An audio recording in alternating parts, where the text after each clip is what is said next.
Bon, ça fait 3 semaines, je crois. 3 semaines, Raphaël. Ouais, c'est bien ça, 3 semaines. 3 semaines qu'on n'a pas fait de vidéo. Enfin, en tout cas, le CDM, donc le carnet de modé, sur le nom, hein, c'était un peu aléatoire. En fait, il y a tellement de gens qui font des vidéos aujourd'hui qu'on essayé de se trouver un peu notre place.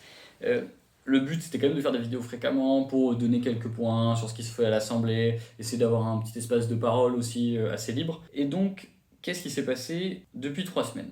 Déjà, le premier point, bon, bah, c'est la déclaration générale, c'est ça, le discours général d'orientation politique, où je me plante dans le nom, mais vous vérifierez, d'Elisabeth Borne, donc, qui est la première ministre. Un discours dans lequel il n'y a pas eu de vote de confiance, qui traditionnellement se fait de la part des premiers ministres pour dire aux gens et aux députés notamment, est-ce que vous êtes d'accord avec notre gouvernement? En plus, là, il y a une situation particulière, c'est qu'à l'Assemblée nationale, Elisabeth Borne et les macronistes, ils n'ont pas de majorité absolue sur l'Assemblée. C'est-à-dire qu'à chaque fois qu'ils veulent voter un texte, si toutes les oppositions se mettent face à eux, ça passe pas. D'ailleurs, on l'a vu sur le pass sanitaire, ils sont fait supprimer un article parce qu'il y avait toutes les oppositions contre eux. Et donc, le fait qu'elle n'ait pas fait de vote de confiance, parce qu'en fait, si elle avait perdu le vote de confiance, eh ben, c'était toute sa politique qui était remise en cause et elle aurait dû proposer un nouveau gouvernement qui pourrait convenir aux orientations politiques des différents députés pour avoir une majorité, elle ne l'a pas fait. Donc nous, face à ça, on a décidé de faire une motion, c'est motion de censure le vrai terme, mais en vérité c'est surtout une motion de défiance. C'est une motion de défiance parce que Emmanuel Macron a été élu parce qu'il s'est retrouvé face au Front National au second tour et que son assurance vie pour à chaque fois gagner les élections, en plus ça fait des années, depuis 5 ans qu'il essaye de les faire monter, donc il est élu grâce à eux, et ensuite il explique que finalement les gens ont voté pour lui parce qu'ils voulaient sa politique. Il dit le 24 avril, les Français ont voté pour ma politique, alors que pas du tout. Enfin, évidemment qu'on connaît plein de Français qui ont voté pour Emmanuel Macron et qui expliquent que c'était pour faire barrage à Marine Le Pen. Donc ça, déjà ils en tirent pas la leçon. Nous, le point, c'est qu'aujourd'hui, Elisabeth Borne ne peut pas venir nous voir et dire bah, ma politique, voilà, vous devez l'accepter. Donc nous, on dit non. Aujourd'hui, en plus, il y a eu un vote des législatives qui a été fait derrière, qui explique que bah, les Français, ils donnent pas la majorité à Emmanuel Macron et qu'ils lui donnent pas les pleins pouvoirs pour faire sa politique. Et d'ailleurs, moi, pendant l'élection, on avait dit on donne pas les pleins pouvoirs à Emmanuel Macron. C'est ce qui a été réussi. Alors évidemment, après, personne n'a gagné cette élection législative, personne n'a gagné l'Assemblée nationale, mais déjà Emmanuel Macron n'a pas les pleins pouvoirs. Donc on fait un vote de défiance, une motion de censure, pour dire que on n'est pas d'accord et que les personnes dans l'Assemblée nationale qui refusent d'avoir la politique de Macron pendant 5 ans doivent voter cette motion de censure. Au résultat, il n'y a que les élus de la NUPES, donc Nouvelle Union Populaire Écologique et Sociale, donc la gauche, qui n'a pas confiance en Emmanuel Macron. Pour le reste, vraisemblablement, ils ont confiance. Un des points essentiels, parce que nous, on nous a dit oui, vous voulez bordéliser, vous imaginez après c'est le statu quo, comment on fait, on peut plus gouverner et tout. Non mais attendez, il y a quand même une démocratie ici. Donc ça veut dire que on a le Parlement, c'est lui qui doit voter les lois. Donc s'il décide et qu'il doit approuver le gouvernement, donc le Parlement, c'est son rôle de dire que si la politique de Macron ne lui va pas, la politique proposée par Elisabeth Borne ne lui va pas, il s'oppose. Mais bon, bah, bref, il ne s'est pas opposé puisqu'il n'y a que la gauche qui s'est opposée à Emmanuel Macron. Un des points aussi dans la déclaration d'Elisabeth Borne, pour moi c'est aussi l'essentiel de pourquoi il y a eu un vote de défiance, c'est que dans son discours, elle a prononcé 26 fois le verbe continuer. Je ne suis pas le seul à l'avoir dit. Il y a plein d'autres députés qui l'ont dit, il y a notamment François Ruffin qui l'avait bien dit sur BFM TV. Et alors 26 fois le mot continuer. Donc déjà, les choses sont claires. Et on l'a bien vu dans le petit remaniement qu'il y a eu, parce qu'ils ont eu plein de ministres qui ont perdu aux élections, ce qui aurait dû être un signal, mais ce qui n'a pas été. Tous les ministres qu'ils ont choisis sont globalement les mêmes que ceux qu'il y avait avant. Ils ont pris, notamment avec la brillante, c'est ironique, la brillante nomination de Cayeux et d'autres ministres qui ont eu des propos homophobes par le passé, qui ont continué d'en avoir par ailleurs. Vos déclarations sur mariage pour tous et l'adoption ouverte aux couples de même sexe, que vous aviez qualifié de réforme de caprice et de dessein qui va contre la nature. Vous maintenez ces propos ? Alors, je ne pense pas avoir parlé de caprice. Oui, à l'époque, je maintiens évidemment mes propos. Des gens qui sont plutôt quand même de l'aile droite, un tant soit peu, je sais pas si je pourrais aller jusqu'à dire climato-sceptique. Climato-sceptique, je sais pas, mais en tout cas, on a quand même un ministre de l'écologie que quand on lui parle des incendies, de la canicule, des feux de forêt, il nous dit oui, c'est important, mais surtout, ne jetez pas vos mégots dehors.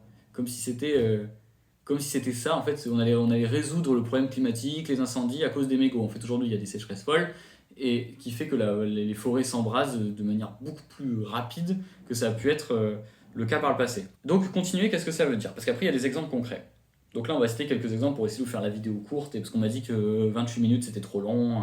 Peut-être que c'est moi qui parle avec ma voix monocorde et que du coup les gens supportent pas ça, mais en tout cas on va essayer de faire plus court. Continuer. On regarde, il y a eu un tweet qui est passé, c'était le Huffington Post, qui dit Boeing a prévu dans, je crois que c'est 20-30 ans, un peu plus, 80% d'avions supplémentaires dans le ciel. Donc déjà, on se dit, putain, mais on marche sur la tête quand même. C'est-à-dire que tout le monde parle sobriété, et y compris Pouyanné, le PDG de Total, le PDG d'Engie, et Emmanuel Macron qui nous parle de sobriété. Mais derrière, il n'y a pas de problème si Boeing dit qu'ils vont installer 80%, qu'ils veulent faire voler 80% d'avions de plus dans le ciel. Et on se dit, mais c'est incroyable. C'est-à-dire que la sobriété, en fait, ça concerne que les gens. Ce sont les gens les plus modestes, ceux qui, en fait, ne détruisent pas la planète dans leur quotidien. Mais que par contre, quand on veut prendre l'avion, quand on voit le compte Instagram, l'avion de Bernard qui suit même maintenant l'avion de Pouyanné, on voit qu'ils prennent des jets privés quasiment tout le temps pour des allers-retours entre Paris et Nice dans la même soirée. En fait non, eux, pas de sobriété, par contre c'est que pour nous. Donc continuer, c'est ça, c'est continuer sur l'écologie, à essayer de taper sur les plus modestes et les plus précaires, mais surtout, par contre, ne pas s'en prendre à ceux qui polluent massivement. Et d'ailleurs, enfin l'exemple, mais on mettra l'extrait après Raph dans la vidéo, mais sur le rapporteur général à la commission des finances, qui nous explique par exemple qu'il ne faut pas faire baisser le prix du carburant à 1,50 parce que le fait que ce soit à 2 euros, les gens du coup ils prennent moins leur voiture et ils prennent les transports en commun, et du coup si on met à 1,50 c'est dommage parce que ça va les pousser à prendre leur voiture. Alors moi c'est ce que je disais, mais il n'y a personne qui se dit que si l'essence elle est à 1,50 il va aller faire des tours pour le plaisir. Juste un point, tout à l'heure je crois que c'était monsieur le rapporteur qui disait que il fallait pas que baisser les prix de l'essence parce que sinon ça serait pas un bon signe envoyé au groupe pétrolier, ça allait pas les pousser à baisser les prix. Déjà moi je vois pas ce qui les pousse à baisser les prix. Et ensuite sur la question écologique, en vérité c'est un faux argument. Il y a un coût environnemental aussi, donc attention à ne pas inciter, alors c'est peut-être pas le mot, mais en tous les cas faire en sorte que avec un coût qui redescendrait à 1,50 €, que les efforts que font un certain nombre de Français pour des mobilités alternatives ne soient pas mis à mal. Parce que l'essence, elle est à 2,10 €, mais ceux qui prennent leur voiture encore à 2,10 €, les courageux, c'est parce qu'ils n'ont pas d'autres solutions. Et je connais personne qui, même si le carburant était à 1,50 € ou 1,40 €, moi je connais personne qui se dit c'est super, je vais pouvoir aller faire des tours en ville et cramer mon carburant comme je l'entends. Donc c'est pas du tout. Faut conclure. C'est pas du tout un message écologique. Aujourd'hui c'est des dépenses contraintes et il faut qu'on permette aux Français effectivement de ne pas avoir à payer plus chaque fin de mois. Et en plus, c'est factuellement faux parce que encore, s'il y avait suffisamment de transports en commun pour ne pas prendre la voiture, ça pourrait passer, mais en fait c'est pas le cas. Enfin, en Limousin, franchement, les transports en commun pour remplacer la voiture, ça n'existe pas, ou alors très peu, mais il n'y a personne qui peut se dire « Ah, je vais aller prendre le bus tous les jours », et même quand on prend le train, à force de déréglementer les horaires de train, de couper dans les horaires de train, etc., on se retrouve avec des gens, c'est pas possible de prévoir une journée, un aller-retour pour aller bosser en train. Il y en a quelques-uns qui arrivent à le faire, mais une grande partie n'y arrive pas. Je pense notamment là, à tous ceux qui prennent le train entre Limoges et Ussel, qui nous expliquent que maintenant, il y a des liaisons qui sont compliquées pour eux, parce que le train, soit il part trop tôt, soit il part trop tard, alors qu'avant, dans le temps, il était plus adapté aux horaires des travailleurs, notamment les travailleurs qui partaient des Moutiers et qui allaient jusqu'à Limoges. Ensuite, là on va parler d'essence. Continuer, par exemple, pour les gros groupes et pour les taxes. Là, un des grands sujets quand même, et moi c'est un peu ma marotte, je ne suis pas le seul à me mettre dessus, il y a aussi ma collègue Alma Dufour, il y a mon collègue David Guiraud, c'est aujourd'hui, l'essence coûte 2,10 € le litre, peut-être même 2,20 € par endroit, et il y a des groupes pétroliers, l'exemple le plus caricatural c'est évidemment Total, qui se font des bénéfices records. Total a fait le plus gros bénéfice jamais fait par une industrie française, son PDG Patrick Pouyanné s'est augmenté de 50%, donc il y a des gens qui se gavent, et puis il y a nous qui payons donc l'essence à 2,10 €, 2,20 € le litre, donc avec des pleins à 100 € quasiment. Et donc le bon sens c'est de se dire, on partage. On va taxer ces gros groupes qui se font des profits sur la crise actuelle pour faire en sorte que l'essence soit moins chère. Et là c'est pareil, on continue comme avant. On a eu des macronistes, des députés de Macron qui se sont bagarrés pour absolument protéger les privilèges des gros groupes pétroliers. Donc ça c'est pareil. En fait par exemple, c'était lors de la Première Guerre mondiale, c'est là où a été créé l'impôt sur le revenu, et c'est là où il y a eu aussi une taxe exceptionnelle sur les profits faits durant la crise. C'est-à-dire que notre pays, et d'ailleurs on le voit chez nos voisins, de tradition, quand il y a une crise et qu'il y a des profiteurs, on fait payer les profiteurs pour pas que tout le monde ait à se sacrifier. Et on le voit dans les autres pays, il y a l'Espagne, il y a le Royaume-Uni, il y a l'Allemagne je crois même, qui ont décidé de mettre des taxes sur les super profits. Mais non, en France c'est pas possible, et c'est le fameux tabou de Bruno Le Maire qui ne peut absolument jamais parler de Total. Troisième point, continuer sur quoi? C'est l'hôpital, le Covid. On a une 7e vague, on a une canicule avec des plans blancs, à Limoges il y a eu le plan blanc canicule, mais par contre derrière on a une mission flash d'Emmanuel Macron, que propose Emmanuel Macron, qui est écrite par François Braun, qui deviendra ensuite ministre. Donc apparemment il y en a qui n'envoient pas des CV, mais ils envoient des missions flash pour devenir ministre. Alors je ne sais pas comment ça marche, si vous voulez devenir ministre, pensez à envoyer vos missions flash à Emmanuel Macron. Et on a donc la mission flash de François Braun qui nous explique alors qu'il y a une crise des urgences, il faudrait reconstruire l'hôpital, que ça fait des années qu'on dit qu'il faut supprimer la tarification à l'activité, qu'il faut revoir l'ONDAM. L'ONDAM, en gros, c'est ce qui définit les dépenses de santé pour qu'ils soient adaptés aux dépenses réelles. On dit qu'il faut embaucher des soignants, qu'il faut réintégrer les soignants qui ont été virés durant le Covid parce qu'ils n'étaient pas forcément vaccinés. Parce qu'aujourd'hui, on a besoin de beaucoup de soignants, on a besoin de reconstruire l'hôpital, on dit qu'il faut faire tout ça. Et derrière, ils nous sortent une mission flash, déjà qui arrive au bout de 2 ans, hein, donc c'est un peu la blague. Ça me faisait penser à Jean Castex qui disait en 2021 la crise nous a ouvert les yeux sur la situation de l'hôpital. Alors qu'en 2019, il y avait déjà des grèves et c'est là où a été monté le collectif Interhôpitaux par ailleurs. Et ils nous sortent une mission flash, que j'ai pas sur moi, c'est dommage, mais une mission flash qui nous explique que pour régler le problème des urgences, on va fermer les urgences. On va fermer les urgences. Et les gens n'iront plus aux urgences, ils vont devoir appeler le 15, ils vont devoir s'inscrire sur Doctolib. Et la dernière fois, j'ai croisé un pharmacien à Limoges là, qui m'a arrêté juste à côté de chez un pote à qui j'allais rendre le vélo, son vélo, parce qu'il me le prête. Et ce gars-là me disait, vous vous rendez compte, maintenant ils demandent aux gens de passer par Doctolib quand ils ont des problèmes de santé pour, en gros, je sais plus si c'était pour aller aux urgences ou appeler le SMUR exactement. Mais il me disait, mais c'est une catastrophe. Moi, j'ai plein de personnes âgées. Comment elles vont faire, quoi ? Elles vont devoir appeler donc le 15, parce qu'elles n'auront pas accès à Doctolib. Elles vont attendre des plombes et des plombes le temps que les gens leur répondent, parce que bon, ils font comme ils peuvent au 15, mais ils sont aussi débordés. Et donc, c'est une catastrophe. Et en fait, la seule solution qu'ils ont trouvée pour répondre à la crise de l'hôpital, c'est de, en gros, fermer l'hôpital. Enfin, je sais que c'est pas un joli mot, mais on a quand même le sentiment qu'ils ont tiers-mondisé l'hôpital. C'est-à-dire que c'était...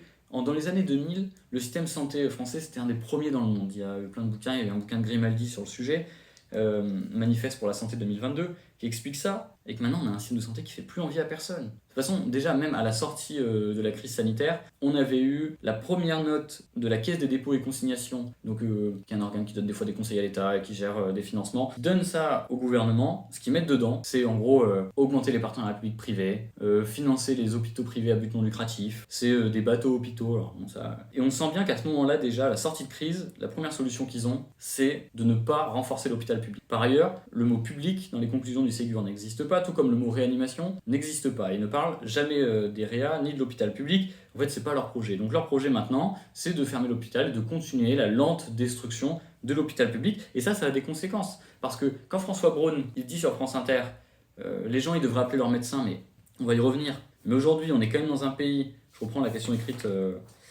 qu'on a déposée à l'Assemblée nationale, on est dans un pays où dans 10% des communes, il faut 1 mois pour voir un généraliste. Que moi, dans mon coin, il y a Châteauneuf-la-Forêt où il n'y a pas de généraliste, où ils se bagarrent. Il y a Fétia, qui est une commune en bordure de Limoges, qui est plutôt une commune qui va bien. Et le maire me dit, dans 3 ans, on n'aura plus de médecins. Enfin, en fait, on n'est pas à Paris. C'est-à-dire que François Braun, il s'imagine qu'on est dans le 7e arrondissement de Paris, et que bon, si on va voir un médecin généraliste, on va sur Doctolib, on a un rendez-vous le lendemain, ou même l'après-midi. En fait, ce qu'ils proposent, en gros, ils disent aux gens, il n'y a plus d'hôpital, appelez un médecin, mais il n'y a plus de médecin. Donc ils disent juste aux gens, patientez. Et puis on a vu, on va vous les afficher, mais toutes les campagnes de pub des centres hospitaliers qui disent, si vous avez mal au ventre, allez pas à l'hôpital, consultez votre médecin. D'ailleurs, en sociologie de la santé, pour faire un peu de socio, mais ils expliquaient qu'il y avait un moment donné, l'État français, il voulait partir, il rêvait d'une espèce de, français, même les libéraux, une sorte d'homo medicus, qui est l'homme qui arriverait à se diagnostiquer lui-même, et à voir si c'est important d'aller à l'hôpital ou non. En fait, ici, on n'a pas tous fait des études de médecine. Et quand ils disent bobo au ventre, il faut peut-être aller voir votre médecin plus tôt ou patienter, ça peut prendre le temps. Mais est-ce que, Raphaël, toi, tu sais, si tu as mal au ventre, est-ce que tu sais faire la différence entre une appendicite, une péritonite ou avec une gastro ? Je sais pas c'est quoi le deuxième mot, mais probablement pas du coup. Bon, je pense que pour beaucoup c'est compliqué de savoir, donc c'est quand même un monde de s'imaginer que la seule solution pour les urgences, parce que c'est la seule, hein. Derrière ils ne proposent rien, d'ailleurs on va aller les voir sur le projet de loi de financement de la sécurité sociale qui arrive en octobre, mais c'est quand même leur seule solution, c'est de dire n'y allez pas. Enfin bon. Et le dernier point, sur pourquoi vote de défiance et le fameux continuer, c'est le projet de loi pouvoir d'achat. Tout le monde s'est dit, projet de loi pouvoir d'achat, priorité des Français, ils vont enfin sortir la tête de l'eau. À côté, on voit l'Espagne qui augmente les salaires, on voit l'Allemagne qui augmente les salaires, on voit le Royaume-Uni qui augmente les salaires. On se dit, en France, là, ça va cartonner, on va augmenter les salaires, tout le monde va pouvoir sortir la tête de l'eau, on va bloquer les prix de l'essence, et pas du tout. Mais bon, vous y attendiez. Alors, la prime Macron. Moi, j'ai voté contre. Et l'ensemble de la NUPES a voté contre la prime Macron. Pourquoi ? La prime Macron, c'est une triple arnaque. En fait, il s'agit de la prime de 1 000 €, c'était la fameuse prime gilet jaune au départ, on permettait aux entreprises de verser jusqu'à 1 000 €, attention, jusqu'à 1 000 € une prime, et c'était, on payait pas de cotisation sociale dessus. Donc ça va faciliter au patron le fait de payer des primes et ça va augmenter le pouvoir d'achat des salariés.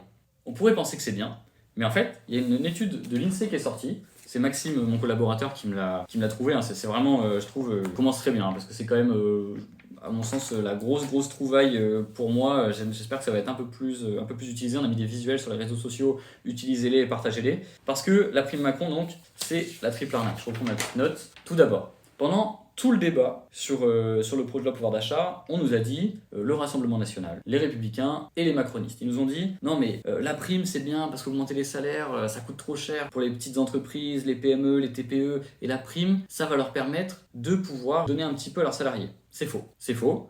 Et quand on regarde la note de l'INSEE, ils expliquent dedans que, en vérité, la prime, les entreprises en proportion qui les ont le plus versées, c'est les grandes entreprises. 55% des grandes entreprises ont versé la prime Macron, contre seulement 30% pour les très petites entreprises et les petites et moyennes entreprises, et même pour les plus petites entreprises, c'est que 17% qui ont versé la prime Macron. Pourquoi ? Parce que c'est pas parce qu'on défiscalise les heures, pas parce qu'on défiscalise la prime et qu'on l'exonère de cotisations sociales que d'un coup les petites entreprises qui sont en difficulté vont pouvoir verser. Et donc en vérité, celles qui ont le plus versé la prime Macron, c'est les entreprises qui avaient les moyens d'augmenter les salaires. C'était les grandes entreprises. Ensuite, deuxième point. Quel est le secteur qui a le plus versé la prime Macron ? C'est le secteur des assurances et des banques. 30% de ces boîtes-là ont versé la fameuse prime Macron. Qu'est-ce que ça veut dire ? C'est quand même des boîtes, le secteur de l'assurance, hein, pour un petit chiffre, on parle pas... les assurances, c'est pas la petite boîte du coin, hein, c'est souvent des assurances, c'est des grandes boîtes nationales. C'est quand même le secteur d'assurance, en 2021, il fait 31 milliards d'euros de bénéfices. Ça veut dire que c'est un secteur qui aurait pu augmenter les salaires, mais qui finalement s'est dit non, je vais plutôt prendre la prime Macron, et donc la prime Macron, vu qu'il n'y a pas de cotisation sociale, en gros c'est un cadeau fait aux assurances, parce qu'ils vont pouvoir donner de l'argent aux salariés, qui du coup vont se dire bon, on a eu une prime, mais en plus ils donnent de l'argent sans passer par les cotisations sociales. En fait c'est des exonérations de salaire, faites sur le dos de la sécurité sociale, faites sur le dos de tout le monde, pour un secteur qui, lui, aurait pu augmenter ses salaires. Dernier point, sur les salaires, c'est le plus flagrant, on a eu le Rassemblement national qui court partout dire ça, en disant oui mais une prime c'est mieux que rien quand même, et après on pourra peut-être augmenter les salaires. C'est faux, parce que on a regardé donc la fameuse enquête de l'INSEE, je ressors la page qui est juste, c'était juste devant. En fait, les entreprises qui ont versé la prime ont moins augmenté les salaires que les entreprises qui ne l'ont pas versé. Dit autrement, sans la prime, les salaires auraient été 40% plus élevé. Ce qui signifie une chose simple, c'est que sur cette prime-là, plutôt que d'avoir été un moment qui va aider pour le pouvoir d'achat, ça a été une aubaine alors c'est pas le cas pour tout le monde, mais ça a quand même été une aubaine pour que les grandes entreprises et pour les assurances et les banques puissent donner de l'argent à leurs salariés sans passer par les cotisations sociales, et en plus, ça leur a permis de ne pas augmenter les salaires de manière pérenne. Alors que le but, dans le fond, c'est pas que les gens aient une prime, qui d'ailleurs, en moyenne, la prime versée, c'était 500 €. Le plafond, c'était 1000, c'était 2000 €, mais les gens versaient en moyenne 500 €. Et donc c'était une aubaine pour faire en sorte de ne pas augmenter les salaires de manière pérenne. Et en fait, en donnant la prime, parce que ça va être solde de tout compte, hein, après Emmanuel Macron et tous ses députés, tous ses ministres, ils diront mais non, mais c'est bon, pouvoir d'achat, c'est réglé, on a fait la prime Macron, c'est bon, arrêtez de nous saouler, et maintenant on va parler d'autre chose. Non, en fait aujourd'hui, accepter la prime, c'était accepter de ne pas parler des salaires. Et nous, on s'est beaucoup battu pour qu'il y ait des hausses de salaire. Alors, d'ailleurs là-dessus, sur les hausses de salaire, il faut dire une chose, c'est qu'on n'est pas naïf. On sait bien qu'il y a plein de boîtes qui ne peuvent pas augmenter les salaires comme elles veulent. Moi j'ai mon frère qui tient un bar, hein, c'est pas pour me protéger derrière ce petit chef d'entreprise. Juste je sais bien qu'il n'a pas les moyens d'augmenter les salaires comme il le souhaite. Par contre, ce qu'on voulait faire nous, c'était un système de péréquation, dit plus schématiquement, c'était que les grandes multinationales, elles cotisent dans un pot, et cet argent-là sert pour les petites entreprises et les moyennes entreprises pour augmenter les salaires. On aurait pu parler de ça. Sauf qu'en fait, on pouvait pas, parce que déjà, le débat était verrouillé, mais en plus, on avait toutes les autres oppositions de droite. Elles voulaient absolument réaxer sur la prime et nous dire « Oui, vous êtes irresponsable, vous voulez pas la prime, machin. » Mais du coup, en fait, ils jouaient le jeu d'Emmanuel Macron, c'est-à-dire de ne pas parler absolument pas des salaires. Autre point sur la prime. Ça, c'est intéressant. Sur la prime, on regarde, là, il y a un tableau qui est relativement bien fait, et qui nous explique que pour les petits emplois, ceux dont on nous a parlé durant tous les débats, les aides à domicile, les agents d'entretien, dans le bâtiment, dans l'agroalimentaire, et eux, ils n'ont quasiment pas touché la prime. Dans l'agroalimentaire, ils sont que 10% des salariés à avoir touché la prime. Autrement dit, 90% des salariés n'ont pas touché la prime et sans doute ne la toucheront pas. Et en moyenne, ceux qui l'ont touché, c'était 300 €. Donc ils ont beau augmenter le plafond jusqu'à 3 000, les gens ne touchaient que 300 €. Ce qui revient par mois à peu près 30 € par mois, un peu moins de 30 € par mois. On peut prendre notre exemple. Pour les services au ménage, 93% des salariés des agents d'entretien ne toucheront pas la prime. Et quand ils la touchaient, c'était en moyenne 400 €. Ensuite, dernier exemple, dans l'exemple de la construction, 86% des salariés ne toucheront pas la prime. Parce que déjà, les boîtes sont en difficulté, elles ne toucheront pas la prime. Donc en vérité, cette prime-là, c'est juste quelque chose qui s'adresse aux grandes boîtes et ils se servent des petites entreprises pour surtout ne pas parler de ceux qui se gavent là-haut et qui vont, eux, pour de vrai, profiter de cette prime Macron. Bon, deux choses, ça nous rappelle une chose. Ça nous rappelle quand même que pour l'instant, pour l'instant, et d'ailleurs, sauf dissolution, mais on n'a pas la majorité à l'Assemblée nationale. Donc ça revient à dire aussi que sur des batailles comme le pouvoir d'achat ou comme sur l'hôpital, il faut qu'on ait la majorité sociale. Et pour avoir cette majorité sociale, il faut qu'on aille voir les gens, qu'on aille les convaincre, et il va falloir qu'on fasse pression sur le gouvernement pour qu'il accorde des choses. Alors, sur le pouvoir d'achat, il y a des rassemblements, me semble-t-il, à la rentrée, notamment pour les salaires, à l'appel des syndicats. Il faudra y aller, il faudra que tous les députés y aillent, mais il faudra aussi que tous les gens y aillent. Et sur l'hôpital, nous, on a lancé une commission d'enquête populaire à l'hôpital au CHU de Limoges, et on en a fait une autre à Nantes avec le camarade Andy Carbra. Et là maintenant, on est en train de travailler avec le groupe Insoumis et NUPS pour faire des commissions d'enquête populaire un peu partout en France et pour remettre à l'agenda la question de l'hôpital. C'est important parce que pour les soignants, c'est très difficile de se mobiliser, donc maintenant il faut qu'on soit nombreux pour les écouter et puis pour porter leurs revendications. Et ça va donner lieu, donc c'est dans la rue qu'il faut y aller, et ensuite après évidemment ça va donner lieu à une traduction institutionnelle. Et donc moi là les deux choses, c'est la suite maintenant, c'est les propositions de loi. On avait déjà écrit une question écrite sur les déserts médicaux, donc question écrite en fait, vous posez une question au gouvernement, il a 6 mois pour vous répondre, donc en général le sujet il passe un peu, même si moi c'était sur les déserts médicaux, mais ça va pas passer tout de suite. Mais donc la question c'est proposition de loi. On va donc déposer des propositions de loi. La première, ça va être sur les déserts médicaux. Alors déjà il y a un collègue d'Horizon, droite, Édouard Philippe, qui a déposé une proposition de loi sur les déserts médicaux, notamment pour contraindre les jeunes médecins à s'installer dans des zones sous-dotées. Moi je l'ai signé. C'est-à-dire que ça a beau venir de la droite, pour moi c'était du bon sens, donc je l'ai signé, et on va en redéposer une autre pour dire, d'une part, oui, il faut que les médecins aient une obligation d'installation, mais également que comme ça se fait dans certaines collectivités locales, territoriales, par exemple dans le Puy-de-Dôme, je crois, et dans le Cantal, que l'État donne de l'argent, qu'il puisse y avoir des embauches de médecins, qu'on ait des médecins salariés pour de vrai. Et ça, pour l'instant, c'est les départements qui le payent, et nous, on va faire une proposition de loi pour dire que maintenant, l'État, il faut qu'il mette de l'argent. S'il y a urgence, il faut qu'il y ait un médecin à Châteauneuf-la-Forêt. S'il y avait ne serait-ce qu'un médecin qui était embauché par l'État et le département dans la commune, ça leur changerait la vie. Ça leur changerait la vie d'avoir un médecin. Donc on va déposer ça. Ensuite, on va déposer une proposition de loi sur l'hôpital. On est en train de discuter avec différents collectifs. Je pense que ça va se faire aussi avec le reste de la France insoumise. Moi, mon idée pour l'instant, c'est les ratios. Pour qu'il y ait des ratios, certain nombre de malades par soignant. Je sais que ça ne va pas tout régler, mais c'est déjà faire appel avant l'étude du budget de la sécurité sociale pour dire non, mais là, il y a un sujet, il faut absolument qu'on reconstruise l'hôpital. Et le dernier point, c'est sur les pompiers. Sur les pompiers, nous, ça fait un moment qu'on bosse dessus, en vérité. Moi, quand j'étais au collège, il y avait beaucoup de jeunes sapeurs-pompiers, c'était un sujet qui m'intéressait pas mal. Moi, je ne l'ai pas été, c'était soit du foot, soit pompier. J'ai essayé de faire du foot. Vu le niveau, je sais pas, j'aurais peut-être dû faire un pompier, mais bon, vu le gabarit, il vaut mieux que je joue au foot. Et sur les pompiers, nous, ce qu'on veut, c'est qu'aujourd'hui, il y ait une vraie reconnaissance. Parce que c'est bien beau de dire, c'est le gouvernement qui arrête pas de dire ça, oui, on va acheter des Canadair, on va acheter des camions et tout ça, c'est très bien. Mais aujourd'hui, les pompiers, il y a 80% de volontaires. On a vu un chercheur tout à l'heure qui s'appelle toujours Romain Pudal, et qui nous a parlé du prolotariat. Ou du prolontariat. Prolontaire. Ah oui, les prolontaires, rémunérés de manière mensuelle avec un salaire fixe tous les mois, eux, ils accumulent des missions pour pouvoir dégager un salaire. Donc aujourd'hui, nous, on pense qu'il faut qu'il y ait une vraie revalorisation des volontaires. Ça doit passer par compter les missions dans la retraite. On va réfléchir aussi avec des pompiers, des syndicats, sur ce qu'il faudrait faire en plus, mais il faut une vraie reconnaissance des humains, parce qu'en fait, il nous faut plus de volontaires. La courbe du nombre de volontaires au fil des années, elle est restée stable. Sauf qu'en fait, on n'arrête pas d'ajouter des missions aux pompiers. Donc évidemment, il y a des missions principales que vous connaissez, on les a beaucoup vues avec les incendies en Gironde, mais il y a aussi, on a demandé aux pompiers d'aller vacciner pendant le Covid. On leur demande, avec la mission Broad dont j'ai parlé tout à l'heure, d'avoir un rôle d'assistance aux urgences, etc. Donc c'est bien beau d'élargir les missions. Maintenant, il faut qu'on ait de plus en plus de volontaires. Et donc, il faut qu'on crée un statut plus intéressant pour qu'on ait davantage de volontaires et que ce soit davantage reconnu. Et pareil pour les professionnels, il faut qu'on ait plus de professionnels. il faut qu'on puisse avoir un concours plus fréquent, sans doute en élargissant un petit peu plus et qu'on ait plus de pompiers professionnels. Donc ça va être nos 3 batailles sur déserts médicaux, l'hôpital, les pompiers professionnels, et après on va se battre dans le projet de loi de finances rectificative sur effectivement les taxes au carburant. On a déposé plein d'amendements aussi pour qu'il y ait des fournitures scolaires payées dans certaines communes, donc avec une compensation de l'État. Donc on a déposé sur les pompiers, on a déposé sur les taxes carburant. Qu'est-ce qu'on a déposé d'autre? Oui, embauche d'ATSEM par l'État, parce qu'aujourd'hui, on l'a bien vu à Limoges, mais les ATSEM, quand c'est que les communes qui gèrent ça, des fois elles ont des glissements de tâches, c'est-à-dire qu'elles font des missions, normalement elles sont censées s'occuper des enfants et finalement elles se retrouvent à faire du ménage, alors qu'en vérité on pourrait aussi embaucher des gens pour le ménage et qu'elles puissent s'occuper des enfants. Enfin bref. Donc là on va continuer de se bagarrer, on va déposer nos propositions, donc je vais aller faire un peu bosser Maxime et Raphaël qui va monter la vidéo. Et puis voilà, on vous fait la prochaine vidéo, je pense, d'ici, je sais pas, on essaie de se tenir pas toutes les 3 semaines, on essaie de faire ça un peu plus. Dans 2 mois. Non, on va essayer de faire ça, dans 2 semaines. Dans 2 semaines, on essaie de faire la prochaine vidéo. Donc voilà, continuez de nous suivre sur les réseaux sociaux.